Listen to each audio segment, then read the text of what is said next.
दोस्तों नमस्कार। सीजीपीएससी में जो ऐसे राइटिंग है, खासकर आपको किस तरह से उसको लिखना है और कॉपीज़ में मैं डायरेक्टली इसको आपको दिखाने जा रहा हूँ कि आप लोग गलतियाँ किस तरह से करते हैं। सबसे इम्पॉर्टेंट होता है कि ऐसे का टॉपिक चुनना और उसके बाद उसकी फॉर्मेटिंग करना कि उसका स्ट्रक्चर कैसा होगा वो डिसाइड करना बहुत इम्पॉर्टेंट है। तो अलग अलग वीडियोज़ में अलग अलग ऐसे पर हम लोग बातचीत करेंगे। सबसे पहले हम लोग देखेंगे कि ये जो ऐसे लिखना है इसमें गलतियां क्या करते हैं, फॉर्मेटिंग क्या होनी चाहिए, और जो लिखा हुआ ऐसे है उसी के ऊपर हम लोग पहले बातचीत करेंगे। Basically sustainable farming the need of the hour पर हमारी बातचीत होगी। आइए दोस्तों इसको समझते हैं, देखते हैं कि ऐसे लिखने के दौरान आप गलतियां क्या क्या करते हैं। और मैं आपको दिखाने जा रहा हूँ, ये लाइव पेपर्स हैं, जो बच्चों ने टेस्ट दिए हैं वही पेपर्स हैं। और पाथा इस एकेडमी बहुत सिस्टमेटिक टेस्ट सीरीज़ का आयोजन करता है, मेंस टेस्ट सीरीज़ का।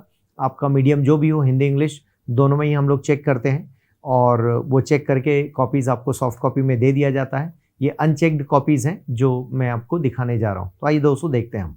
तो दोस्तों जैसा हम बातचीत कर रहे हैं और ऐसे के पेपर को समझने की कोशिश करते हैं, तो कुछ टॉपिक्स जो पाथा इस एकेडमी के सीजीपीएससी मेंस टेस्ट सीरीज़ में हम देख पा रहे हैं।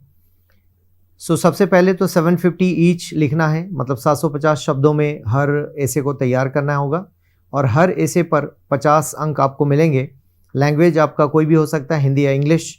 हमने जिन ऐसे इसको पूछा है, sustainable farming the need of the hour, सतत कृषि समय की मांग, west Asian crisis and unresolved issue, पश्चिम एशियाई संकट एक अनसुलझा मुद्दा, साइबर हमले एक नए तरह का युद्ध, cyber attacks a new kind of warfare, then media trials and impact on justice, media trial और न्याय पर प्रभाव, impact of westernisation on the Indian family, भारतीय परिवार का पश्चिमीकरण पर प्रभाव, और एक देश और एक चुनाव। बहुत फेमस रहे ये टॉपिक्स। आइए हम देखते हैं कि इस छात्र ने किस तरह का ऐसे तैयार किया है और क्या लिखा है। दोस्तों जब हम बात करते हैं ऐसे राइटिंग में, तो इस तरह से आपको ये मार्जिन मिलेगा जो छोड़ना होगा आपको। यहाँ कुछ लिखना नहीं है और ये आप देख पा रहे हैं मार्जिन, और कैमरा आपको जूम करके दिखाने की कोशिश कर रहा है। बेसिकली जो ये वाला पोर्शन आपको दिख रहा है, यहाँ कुछ भी नहीं लिखना है, आपको छोड़ना है। और मैं इस पेज पर पहले आता हूँ और यहाँ हम लोग बातचीत करते हैं। टॉपिक चूज़ किया गया है sustainable farming the need of the hour. In new changing era, there is a need of sustainable development in field of farming so that we can save it for our future generation. Sustainable farming is a current trend of farming through which we not only achieve our goals of sustainable development but also mode of our farming practice new with some modern technique changes.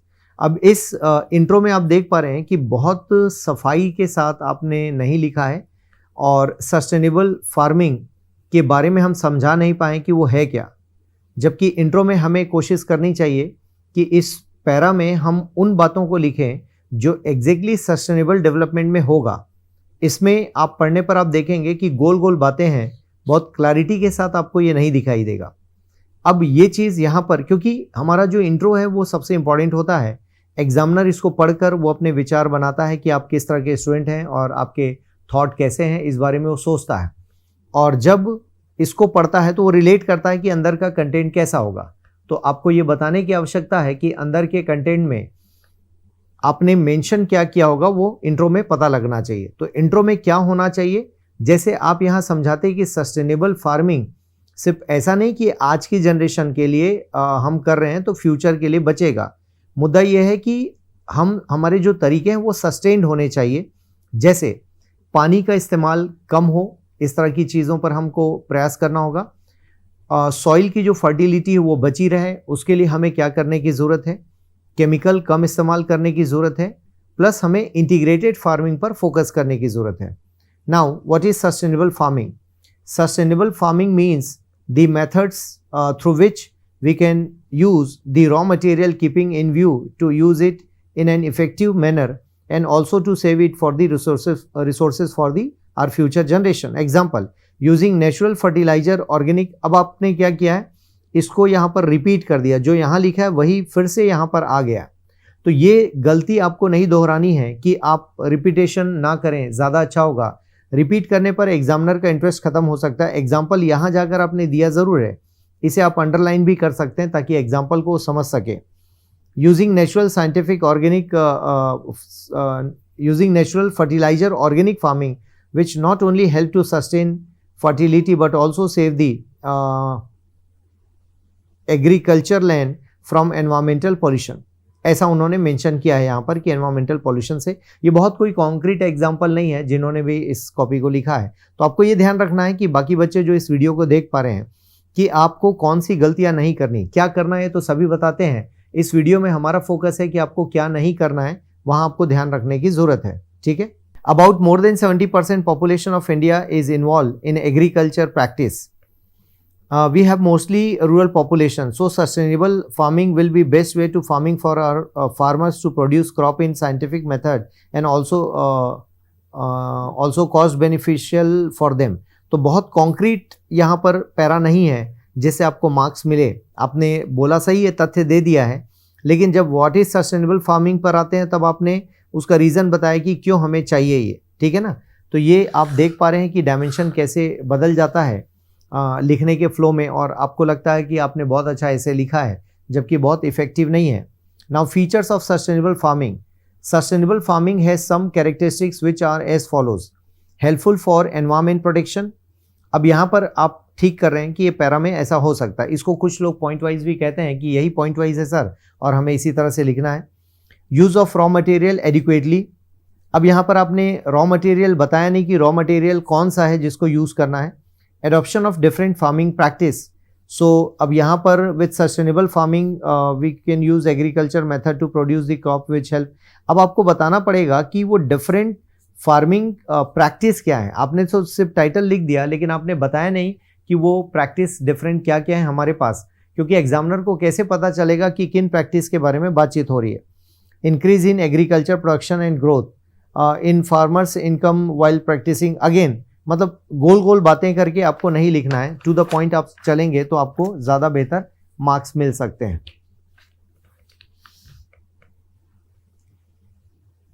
Y there is a need of sustainable farming. अब यहाँ पर आप किस पर जा रहे हैं, need पर जा रहे हैं कि अब उसकी ज़रूरत क्यों है।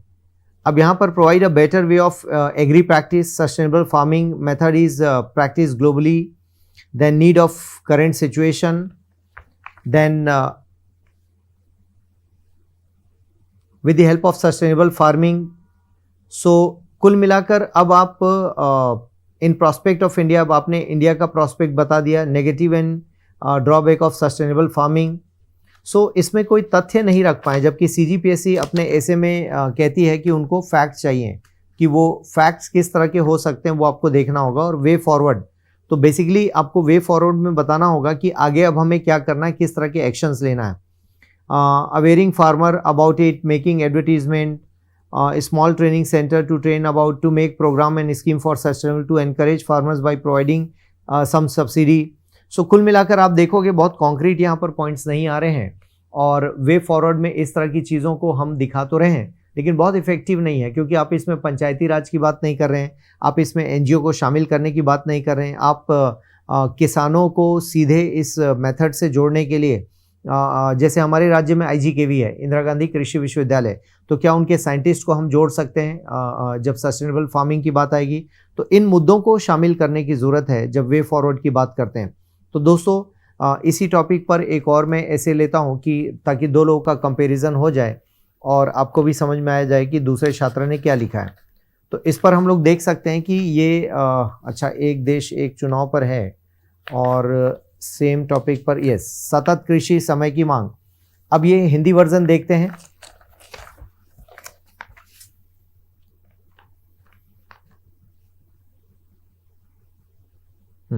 अब देखिए सतत कृषि समय की मांग। भारत में 60 और 70 के दशक में ग्रीन रिवॉल्यूशन का दौर चला। तब देश के लोग गोदान हेतु लालायित थे। अमेरिका जैसे देशों में अपमानजनक संधि से खाद्यान्न आयात करना पड़ता था। अब देखो यहाँ से आपके ऐसे का सारा मामला चेंज हो गया, मतलब है टॉपिक कुछ और हम कहीं और चले गए। और इस तरह से अपमानजनक संधि या कोई भी नेगेटिव चीज़ लिखने से बचना है। ऐसे के शुरू में जब हम नेगेटिव चीज़ों को लिख देते हैं तो डेफिनेटली वो पॉजिटिव कैसे सोचेगा, क्योंकि हरित क्रांति ने न सिर्फ देश के पेट को भरा, कृषि क्षेत्र में भारत को आत्मनिर्भर बना दिया, वह एक दौर था जो लाभ लेकर आया था, लेकिन 40-50 वर्ष गुजरने के बाद आज का दौर है जो उस क्रांति को देश झेल रहा है। आज जो समय की मांग है वह सतत कृषि क्रांति करने की ओर प्रेरित कर रहा है। तो आप बेसिकली इसकी आलोचना में चले गए।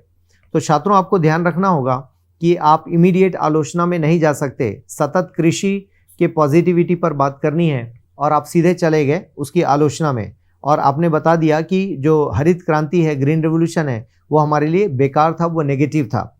अब यहाँ पर सतत कृषि का मामला आता है। पर्यावरणीय कारकों जैसे जल मृदा के स्वास्थ्य को ध्यान में रखते हुए कृषि करने की प्रक्रिया सतत कृषि कहलाती है। संयुक्त राष्ट्र के 17 लक्ष्यों में से भी एक इसे स्थान दिया गया।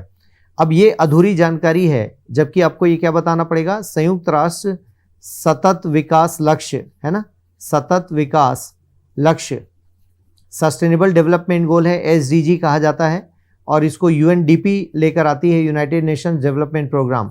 तो उसके 17 लक्ष्य में से एक है। तो आपको क्लियर करना होगा, ये अधूरी जानकारी है संयुक्त राष्ट्र का प्रोग्राम आपने बताकर। तो एनीवेज गलत तो नहीं लिखा, लेकिन आपको पूरी जानकारी देनी चाहिए। अब इसके सीधे सीधे हम कहाँ पर आ गए, भारत में सतत कृषि करने हेतु आने वाली समस्याएं। तो कुल मिलाकर इस ऐसे में आप देखेंगे कि जो फॉर्मेटिंग है, बेसिकली फॉर्मेट का इशू है।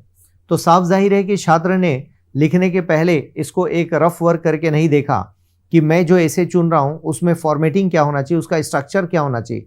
तो स्ट्रक्चरिंग करना बहुत इंपॉर्टेंट है दोस्तों। जब तक स्ट्रक्चर नहीं करेंगे तब तक आप अच्छा ऐसे नहीं लिख पाएंगे।